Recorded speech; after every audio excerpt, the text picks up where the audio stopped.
تو ان احادیث کو امام بہقی جو ہیں، جو شافعی المذہب ہیں، 498 سنہ ہجری ان کی سنہ وفات ہے، ان احادیث کو امام بہقی نے اس باب میں باب الاقعاء مکروہ فی الصلاۃ، یہ باب اس اقعاء کے بارے میں جو نماز کے اندر مکروہ ہے، اس میں امام بہقی فرماتے ہیں قال ابو عبیدہ معبر بن مثنیٰ ایک سکہ تابعی ہیں، ان کی سنہ پیدائش 110 سنہ ہجری ہے اور ان کی سنہ وفات 209 سنہ ہجری ہے۔ یہ سکہ کبار تابعین میں سے امام بہقی نے اپنی سند سے ان سے روایت کیا کہ ابو عبیدہ یہ فرماتے ہیں الاقعاء ہوا ان یلصق الیتیہ بالارض، کہ اقعاء یہ ہے کہ کوئی بندہ اپنی سرین کو زمین پر لگا دے، زمین سے ملا دے، وینتصب علی ساقیہ، اور اپنی پنڈلیوں کو کھڑا کر لے، ویضع یدیہ بالارض، اور ہاتھوں کو زمین پر رکھ دے، جیسے کہ یہ آپ کو تصویر میں بھی یہ حیت دکھائی دے رہی ہوگی۔ تو امام بہقی فرماتے ہیں یہ وہ اقعاء ہے جس سے رسول اللہ صلی اللہ علیہ وسلم نے منع فرمایا۔ آپ فرماتے ہیں وَهَذَا نَوْعٌ مِنَ الْإِقْعَاءِ غَيْرُ مَا رَوَيْنَا عَنِ ابْنِ عباس وَابْنِ عمر، کہتے ہیں یہ اقعاء کی وہ قسم ہے جو ہم نے ابن عباس رضی ابن عمر سے روایت نہیں کی، یہ ان کے علاوہ ہے۔ وَهَذَا مَنْهِيٌّ عَنْهُ، اس سے اس اقعاء کی قسم سے منع کیا گیا، اس اقعاء کی قسم سے رسول اللہ صلی اللہ علیہ وسلم نے منع فرمایا۔ وما روینا عن ابن عباس وابن عمر مسنون، اور جو ابن عباس رضی ابن عمر کی جو حدیث پاک میں آپ کو بیان کر چکا عبداللہ بن زبیر کی، کہتے ہیں ما روینا عن ابن عباس و ابن عمر مسنون، اور جو ہم نے ابن عباس رضی ابن عمر رضی اللہ تعالیٰ عنہ سے بیٹھنے کا اقعاء کا طریقہ روایت کیا ہے وہ مسنون ہے، وہ سنت ہے۔ یہ سنن بہقی شریف ہے، اور ابھی میرے پاس یہ جلد 2 ہے اور صفحہ نمبر 260 ہے، جس میں یہ باب باندھا ہے، صفحہ نمبر 260 ہے۔ تو حضرات زیوکار یہ امام بہقی تھے جو یہ فرماتے ہیں کہ اقعاء کی ایک قسم یہ ہے جس سے رسول اللہ صلی اللہ علیہ وسلم نے منع فرمایا، اور اس سے پیچھے امام بہقی نے جو اقعاء کی جائز صورت ہے اس کے بارے میں بھی امام بہقی نے لکھا کا فرماتے ہیں کہ جو عبداللہ بن عمر، حضرت عبداللہ بن زبیر، حضرت ابن عباس رضی اللہ تعالیٰ عنہ کی روایت جو سابقہ ویڈیو میں آپ سن چکے ہیں، اس کے بارے میں فرماتے ہیں امام بہقی وَهَذَا الْإِقْعَاءُ الْمُرَخَّصُ فِيهِ، یہ وہ اقعاء ہے جس کی رخصت دی گئی ہے، یعنی دو سجدوں کے درمیان جلسے میں ایڑیوں کے اوپر بیٹھنا۔ وَالْمَسْنُونُ أَوِ الْمَسْنُونُ عَلَى مَا رَوَيْنَا عَنِ ابن عباس و ابن عمر، کہتے ہیں یہ وہ اقعاء کی قسم ہے جس کی رخصت دی گئی ہے، یا یہ وہ اقعاء ہے جو مسنون ہے، اور یہ سنت حضرت ابن عباس اور حضرت عبداللہ بن عمر سے پتہ چلتی ہے۔ اب انہوں نے امام بہقی نے آگے وہ اقعاء کی قسم بیان کی، یہ اقعاء کی جو جائز صورت ہے وہ بیان کرتے ہوئے فرماتے ہیں ان یدا اطراف اصابع رجلیہ فی علی الارض، کہ وہ اقعاء کی جو جائز صورت ہے وہ یہ ہے کہ انسان اپنی پاؤں کی انگلیوں کے اطراف کو زمین پر رکھ دے، وَيَضَعَ الیتیہ علی عقبیہ، اور اپنی سرین کو اپنی رانوں پر، اپنی سرین کو اپنی ایڑیوں پر رکھ دے، وَيَضَعَ رُكْبَتَیہ بِالْأَرْضِ، اور اپنی گھٹنوں کو وہ زمین پر رکھ دے، جیسے کہ یہ میں نے آپ کو سابقہ ویڈیو میں حضرت عبداللہ بن عباس، حضرت عبداللہ بن عمر اور حضرت عبداللہ بن زبیر کے فعل سے، ان کے عمل سے بتایا تھا کہ وہ اس طرح بیٹھ جاتے تھے۔ اس پر محدثین نے یہ فرمایا کہ یہ کبھی کبھار ایک رسول اللہ صلی اللہ علیہ وسلم کی ایک سنت ہے، اور اس پر بھی عمل کر لینے میں کوئی حرج نہیں ہے۔ یہ علامہ امام نووی ہیں، امام نووی شافعی المذہب ہیں، یہ بھی امام نووی، اور ان کی سن وفات ہے 676 سنہ ہجری۔ امام نووی نے یہ خلاصۃ الاحکام میں اور شرح صحیح مسلم کی جو انہوں نے شرح لکھی ہے اس میں، اسی طرح شرح مہذب کے اندر امام نووی نے انہی اقعاء کی 2 قسمیں کی ہیں، اور فرمایا کہ احدہما یدا الیہ و یدیہ علی الارض، وہ ان میں سے ایک قسم وہ ہے کہ اپنی سرین کو اور اپنے ہاتھوں کو زمین پر رکھ دیا جائے، وینصب ساقیہ، اور اپنی پنڈلیوں کو کھڑا کر دیا جائے، وَهَذَا مکروہ، یہ مکروہ ہے، یہ کیا ہے؟ مکروہ ہے۔ وَالَّذِي وَرَدَتْ فِي الْأَحَادِيثُ، اور انہی کے بارے میں احادیث کیا ہوئی ہیں، وارد ہوئی ہیں کہ یہ کیا ہے؟ مکروہ ہے، یعنی جس سے منع کیا گیا رسول اللہ نے۔ وَالثَّانِي اب کہتے ہیں اکا کی دوسری قسم یہ ہے یادا الیتیہ علی عقبیہ، کہ دونوں سرینوں کو اپنی ایڑیوں پر رکھا جائے، ویکون رکبتاہ فی الارض، اور جو گھٹنے ہیں وہ زمین پہ ہو۔ ھذا ھو الذی رواہ ابن عباس وفعلتہ، یہ وہ ہے جس کو ابن عباس نے کیا ہے، اور ابن عباس نے روایت کیا اور ابن عباس نے اسے ایسے کر کے بتایا۔ ونص الشافعی علی استحباب بین سجدتین وہو سنۃ والافتراش سنۃ، اور امام شافعی نے اس کی تصریح کی ہے کہ دو سجدوں کے درمیان اس انداز میں بیٹھنا بھی سنت ہے، اور سیدھا پاؤں کو کھڑا کر کے الٹے پاؤں کو بچھا کے یہ بھی اس طرح بھی بیٹھنا کیا ہے، سنت ہے۔ آگے امام نووی نے بھی یہ لکھا کہ یہ بھی اس انداز میں بیٹھنا بھی سنت ہے، لیکن امام نووی بھی آگے یہ لکھتے ہیں کہ افضل اور اولا یہ ہے کہ الٹے پاؤں کو بچھا کر اور سیدھے پاؤں کو کھڑا کر کے بیٹھا جائے۔ یہ رسول اللہ صلی اللہ علیہ وسلم کی تواتر کے ساتھ سنت منقول ہے۔ امام نووی نے بھی لکھا کہ افضل و اولا یہی ہے، لیکن انہوں نے جیسے کہ یہ بھی رسول اللہ صلی اللہ علیہ وسلم کی سنت ہے، اور میں نے آپ کو بتایا تھا کہ کبھی کبھار اس سنت کو بھی زندہ کیا جائے تاکہ اس سنت پر بھی عمل ہو، کبھی کبھار اس انداز میں بیٹھ جائیں تاکہ یہ سنت زندہ رہے۔ اسی طرح حضرات ذیوکار، یہ امام حافظ ابن حجر اسقلانی ہے، یہ بھی شافعی المذہب ہیں، ان کی سن وفات ہے 852 سن ہجری، یہ بھی شافعی المذہب ہے، اور یہ بھی اس کے اندر یہ تلخیص العبیر، اس کے اندر یہ کتاب الصلاۃ ہے، اور جلد 1 ہے، صفحہ نمبر 623 ہے۔ اس میں بھی امام ابن حجر اسقلانی نے یہی دو قسمیں اقعاء کی بیان کی، اور شیطان کے بیٹھنے کا جو طریقہ رسول اللہ صلی اللہ علیہ وسلم نے جس سے منع فرمایا ہے، امام ابن حجر اسقلانی، حافظ ابن حجر اسقلانی شافعی نے بھی اسی کو بیان کیا اور کہا کہ اقعاء کی دو قسمیں وہی جو امام، اور آگے انہوں نے باقاعدہ امام نووی کا حوالہ دیا کہ امام نووی اور امام بہقی نے اس کو بیان کیا ہے۔ حضرات ذیوکار، یہ تو جو میں نے آپ کے سامنے حوالہ جات پیش کیے، یہ امام بہقی کے تھے اور امام نووی کے تھے اور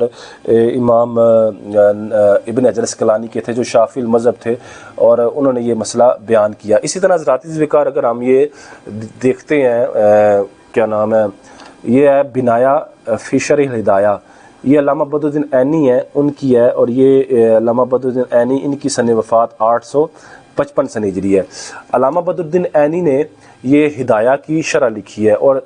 ہدایہ ایک فقہ حنفی کی بہت مستند اور معروف کتاب ہے، اور صاحب ہدایہ ان کی سن وفات 593 سن ہجری ہے۔ اب علامہ علامہ بدرالدین عینی جو حنفی ہیں، اس بنایا کے اندر جو ہدایہ کی شرح ہے، اس میں یہ اقعاء کے بارے میں لکھتے ہیں کہ صاحب ہدایہ نے عبارت نقل کی کہ صاحب ہدایہ نے فرمایا کہ کوئی بندہ اقعاء کر کے نہیں بیٹھے گا، یعنی اقعاء، اس میں صاحب ہدایہ نے اقعاء کو مکروہ قرار دیا کہ اقعاء کی طرح کوئی نہیں بیٹھ سکتا۔ اب اقعاء کو صاحب ہدایہ نے مکروہ قرار دیا، اور صاحب ہدایہ نے خود اقعاء کی تعریف کی کہ کون سا اقعاء مکروہ ہے۔ صاحب ہدایہ فرماتے ہیں کہ والاقعاء، پہلے انہوں نے لکھا کہ اقعاء مکروہ ہے، اقعاء کی طرح نہیں بیٹھ سکتے۔ اب یہ صاحب ہدایہ جو حنفی ہیں، یہ فرماتے ہیں کہ اقعاء کیسے، کہ کہتے کسے ہیں، کہتے ہیں والاقعاء ان یدا الیتیہ علی الارض، اقعاء یہ ہے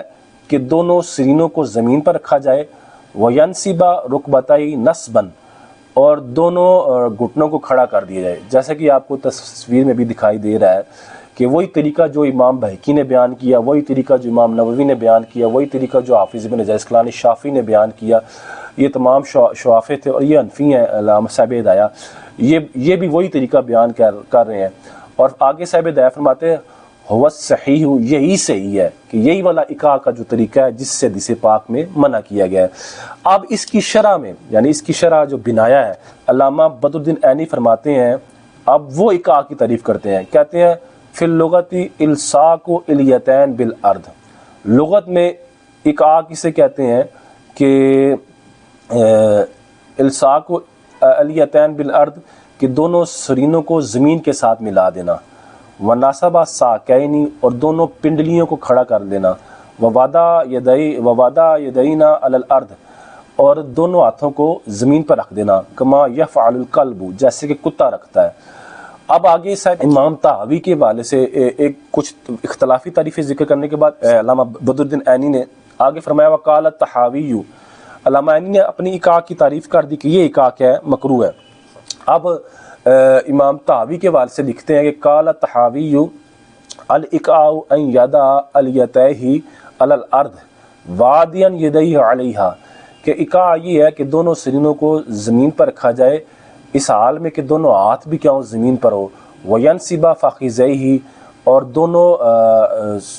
دونوں گھٹنوں کو یا دونوں پنڈلیوں کو، رانوں کو کھڑا کر لیا جائے، ویجمع رکبتیہ علی صدری، اور دونوں گھٹنوں کو سینے کے ساتھ ملا لیا جائے۔ وہی طریقہ جو امام بہقی نے بیان کیا، امام نووی نے بیان کیا، حافظ بن حجر اسقلانی نے بیان کیا اور صاحب ہدایہ نے بیان کیا، وہ امام طحاوی بیان کرے۔ وَهَذَا أَشْبَهُ بِالْإِقَاءِ الْقَلْبِ،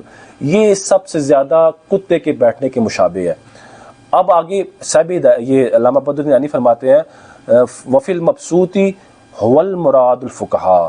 اور کہتے ہیں مبسوط میں ہے کہ یہی فقہاء کی مراد ہے۔ یہ جو امام طحاوی نے بیٹھنے کا طریقہ اور صاحب ہدایہ نے جو طریقہ بتایا ہے یہی فقہاء کی مراد ہے۔ وَهُوَ الْأَصَحُّ، اور یہی صحیح ہے، لِأَنَّ إِقَاءَ الْقَلْبِ يَكُونُ هَكَذَا، کیونکہ کتا اسی طریقے سے بیٹھتا ہے۔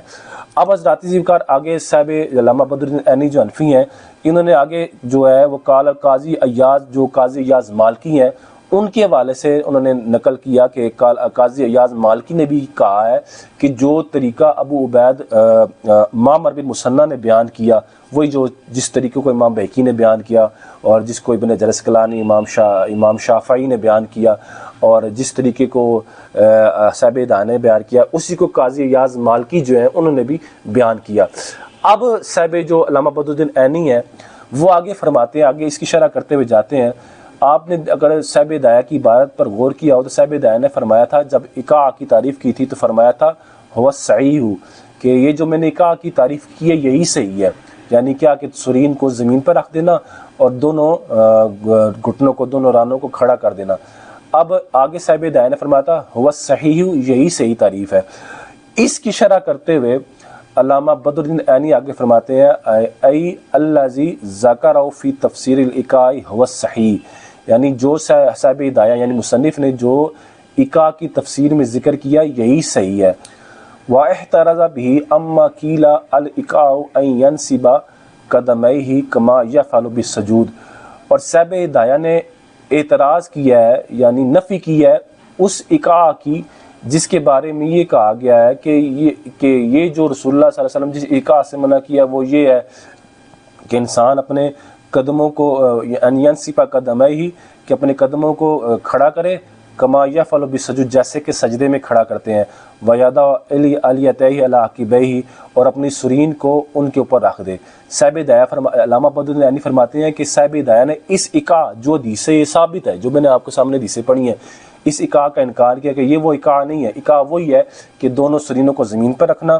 دونوں گھٹنوں کو کھڑا کر دینا، دونوں پنڈلیوں کو کھڑا کر دینا اور ہاتھوں کو زمین پر رکھنا۔ صاحب علامہ بدر الدین عینی فرماتے ہیں کہ یہی وہ اکا کا طریقہ ہے جو صاحب ہدایہ نے بیان کیا، اور جو کسی دوسرے یا کس نے بھی اگر اکا کا وہ طریقہ بیان کیا جو حضرت عبداللہ بن عباس، عبداللہ بن عمر، عبداللہ بن زبیر نے بیان کیا ہے، کہتے وہ اکا نہیں ہے۔ لأن القلب لا یقعی کذالک، کتا جو ہے وہ دونوں ایڑیوں پر نہیں بیٹھتا۔ اب آگے جو ہے علامہ بدر الدین عینی جو ہے، انہوں نے علامہ بدر الدین عینی حنفی جو ہیں، انہوں نے قال نووی الاکاء علی نوعین، آگے فرماتے ہیں کہ امام نووی نے فرمایا ہے اکا کی دو قسمیں ہیں، احدہما مستحب، ان میں سے ایک مستحب ہے، والآخر منہی عنہ، اور ان میں سے ایک وہ ہے جس سے روکا گیا ہے۔ تو وہ وہی ہیں جو میں آپ کے سامنے پچھلی ویڈیو میں بھی بیان کر چکا ہوں، اور ابھی بھی ایک اکا وہ ہے کہ انسان جب جلسے میں بیٹھے تو دو سجدوں کے درمیان جب جلسے میں بیٹھے تو اپنی سرین کو اپنی ایڑیوں پر رکھ لے اور پنجوں کا رخ قبلے کی جانب کر لے۔ یہ وہ اکا ہے جو مستحب ہے، اس کو فقہاء نے، ہمارے محدثین نے اس کو مستحب قرار دیا ہے۔ اور ایک اکا وہ ہے کہ سرین زمین پر ہو اور دونوں گھٹنے کھڑے ہوں، ہاتھ بھی زمین پر ہو، اسی کو محدثین نے کیا کیا ہے، منع فرمایا ہے۔ حضرات ذیوکار یہ تو تھے علامہ بدر الدین عینی جو حنفی تھے،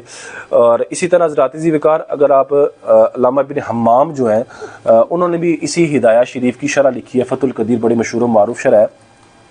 علامہ ابن حمام کی جو سن وفات ہے وہ 861 سن ہجری ہے۔ علامہ ابن حمام جو ہے وہ اسی ہدایہ کی شرح میں جہاں صاحب ہدایہ نے یہ فرمایا کہ اکاع نہیں کر سکتے، اکاع کے انداز میں نہیں بیٹھ سکتے، اور پھر آگے انہوں نے اکاع کی تعریف کر دی جو میں نے آپ کے سامنے بیان کر دی۔ اب وہ صاحب علامہ ابن حمام جو ہے حنفی ہیں، 861 سن ہجری ان کی سن وفات ہے، یہ فرماتے ہیں ما روى البہقی عن ابن عمر و ابن زبیر انہم کانوا یقعون والجواب المحقق عنہ، کہتے ہیں صاحب علامہ ابن حمام فرماتے ہیں کہ جو امام بہقی نے حضرت عبداللہ بن عمر، حضرت عبداللہ بن زبیر سے روایت کیا ہے کہ وہ نماز میں اکاع کرتے تھے، کہ وہ اکاع کیا کرتے تھے، کہتے ہیں والجواب المحقق عنہ، اس کا تحقیقی جواب یہ ہے،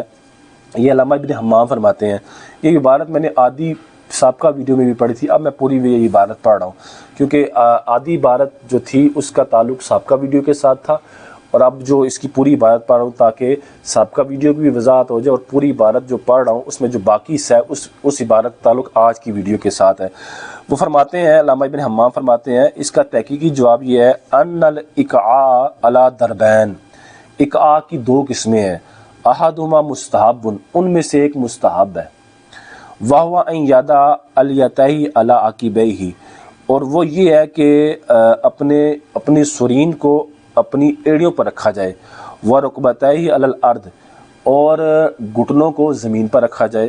هو المروی عن عبادلہ، یہی حضرت عبداللہ بن عمر، حضرت عبداللہ بن عباس، حضرت عبداللہ بن زبیر سے روایت کیا گیا ہے، اور یہ مستحب ہے۔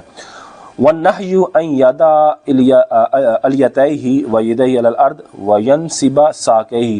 اور وہ اکاع کا طریقہ جس سے منع کیا گیا ہے، جس کی ممانعت آئی ہے، وہ یہ ہے کہ کوئی شخص اپنی سرین کو اور اپنے ہاتھوں کو زمین پر رکھ دے اور اپنی پنڈلیوں کو کھڑا کر دے۔ حضرات ذی وقار، یہ علامہ ابن حمام بھی حنفی ہیں اور علامہ بدر الدین عینی بھی حنفی ہیں، اور انہوں نے بھی اس میں یہی بیان کیا۔ صاحب نصب الرایہ، یہ بھی نصب الرایہ علامہ ذیلی ہیں، اور انہوں نے بھی ہدایہ کی احادیث کی تحقیق کی ہے اور اس کی کچھ مقامات پر شرح بیان کی ہے، اور انہوں نے بھی صاحب نصب الرایہ نے بھی اس میں یہی لکھا ہے، اکاع کی انہوں نے بھی دو قسمیں کی، اور پھر امام نووی کے حوالے سے ایک مستحب بتائی اور دوسری مکروہ بتائی۔ خلاصہ کلام حضرات ذی وقار یہ نکلا کہ رسول اللہ صلی اللہ علیہ وسلم کی جس طرح ایک سنت ہے جلسہ کے اندر، نماز کے اندر، کہ وہ الٹا پاؤں بچھا کر اور سیدھا پاؤں کو کھڑا کر لیتے تھے، اور یہ رسول اللہ صلی اللہ علیہ وسلم کی سنت متواتر ہے، نبی علیہ السلام سے متواتر سنت آئی ہے، جس طرح یہ رسول اللہ صلی اللہ علیہ وسلم کی سنت ہے اور یہ سب سے افضل الاولیٰ ہے۔ اسی طرح رسول اللہ صلی اللہ علیہ وسلم کی حضرت عبداللہ بن زبیر، حضرت عبداللہ بن عمر، حضرت عبداللہ بن عباس نے بیان کیا کہ رسول اللہ صلی اللہ علیہ وسلم نے دو سجدوں کے درمیان یعنی جلسہ کے اندر انہوں نے اپنی سرین کو ایڑیوں پر بھی رکھا ہے اور اپنی انگلیوں کے رخ کو قبلے کی جانب کر دیا۔ یہ میں احادیث تفصیل کے ساتھ سابقہ ویڈیو میں پڑھ چکا ہوں، یہ بھی رسول اللہ صلی اللہ علیہ وسلم کا سنت طریقہ ہے۔ اس کے بارے میں نے آپ کو یہ بتایا تھا، ہمارے محدثین نے بھی اس کی صراحت کی ہے کہ یہی رسول اللہ صلی اللہ علیہ وسلم کا وہ طریقہ ہے جس کو رسول اللہ صلی اللہ علیہ وسلم نے کیا ہے، اور وہ اکاع کا طریقہ جس سے رسول اللہ صلی اللہ علیہ وسلم نے منع فرمایا وہ یہ ہے کہ انسان اپنی سرین کو زمین پہ رکھے اور اپنے ہاتھوں کو بھی زمین پہ رکھے اور اپنے گھٹنوں کو کھڑا کر دے، اپنی پنڈلیوں کو کھڑا کر دے۔ اس اکاع کے طریقے سے رسول اللہ صلی اللہ علیہ وسلم نے منع فرمایا ہے۔ تو حضرات ذی وقار میں نے بتایا تھا کہ میں آپ کو بتاؤں گا کہ یہ وہ اکاع کا طریقہ جس سے رسول اللہ صلی اللہ علیہ وسلم نے منع فرمایا ہے۔ اب خلاصہ کلام ساری تفصیل ساری گفتگو کا یہ ہوا حضرات ذی وقار کہ میں نے آپ کو یہ بتایا ہے کہ کبھی کبھار اس انداز میں بیٹھنا، یعنی دونوں سرینوں کو دونوں اپنی جو سرینے ہیں، دونوں سرین جو ہیں ان کو اپنی ایڑیوں پر رکھ لیا جائے اور انگلیوں کا رخ قبلے کی جانب ہو جائے، کبھی کبھار اس انداز میں جلسے کے اندر بیٹھ جائے تاکہ رسول اللہ صلی اللہ علیہ وسلم کی یہ سنت زندہ رہے۔ اور اگر کوئی شخص اس انداز میں بیٹھ رہا ہو تو اس کو تعصب بڑی نگاہوں سے نہیں دیکھنا چاہیے، کیونکہ یہ بھی رسول اللہ صلی اللہ علیہ وسلم کا طریقہ ہر چند کہ ہو سکتا ہے اس کو معلوم نہ ہو، لیکن وہ ایک خلاف سنت کام نہیں کر رہا، اس کو ہو سکتا ہے اس کی کوئی مجبوری بھی ہو، حتیٰ کہ ملا علی قاری نے یہ لکھا ہے کہ یہ رسول اللہ صلی اللہ علیہ وسلم نے بیان جواز کے لیے کیا ہے، اور انہوں نے یہ بھی لکھا ہے کہ یہ عذر کہ یہ کسی عذر کی بنا پر بھی کیا ہوگا۔ بہرحال عذر والی بات کو تو بعد محدثین نے اس کا انکار کیا ہے، لیکن انہیں ملا علی قاری کی اس بات کو سب نے تسلیم کیا کہ یہ بیان جواز کے لیے کبھی کبھار اس انداز میں بیٹھنے میں کوئی حرج نہیں ہے۔ تو خلاصہ کلام یہ نکلا حضرات کا کبھی کبھار اس انداز میں بھی بیٹھ جانا چاہیے، اور جس اکاع سے رسول اللہ صلی اللہ علیہ وسلم نے منع کیا ہے وہ میں نے آپ کے سامنے محدثین کی تشریحات میں نے آپ کو بیان کر دیا کہ یہ اکاع ممنوع ہے اور اس سے رسول اللہ صلی اللہ علیہ وسلم نے منع فرمایا ہے۔ اب مسئلہ یہ تھا کہ اکاع کے بارے میں مختلف احادیث تھیں اور اکاع ایک ہی لفظ تھا جو احادیث میں آیا ہوا تھا، اور یہ میں بار بار آپ کو بتا چکا ہوں حضرات ذوالفقار، ہر بندہ احادیث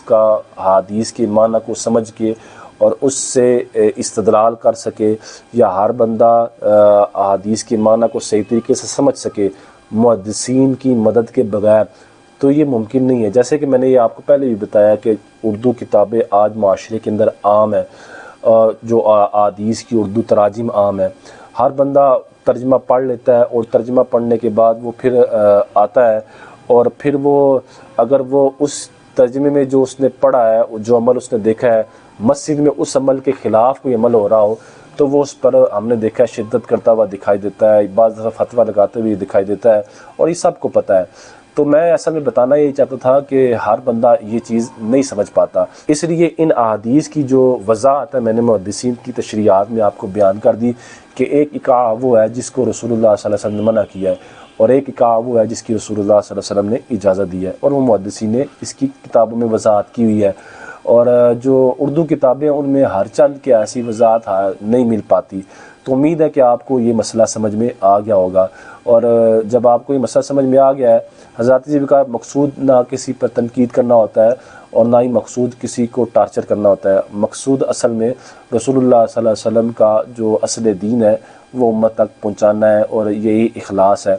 اور آپ بھی دعا کریں کہ اللہ تعالی ہمیں اخلاص دے کہ ہم مخلصانہ طریقے سے اس کام کو سر انجام دیں، اور جو احادیث کی تشریحات محدثین نے کی ہیں قرآن و حدیث کے دائرے میں رہ کے، قرآن و حدیث کی تشریحات جو انہوں نے کی ہیں وہ ہم اپنی امت تک آسان لفظوں میں پہنچا سکیں۔ اللہ تعالیٰ سے دعا ہے اللہ تعالیٰ عمل کرنے کی توفیق عطا فرمائے۔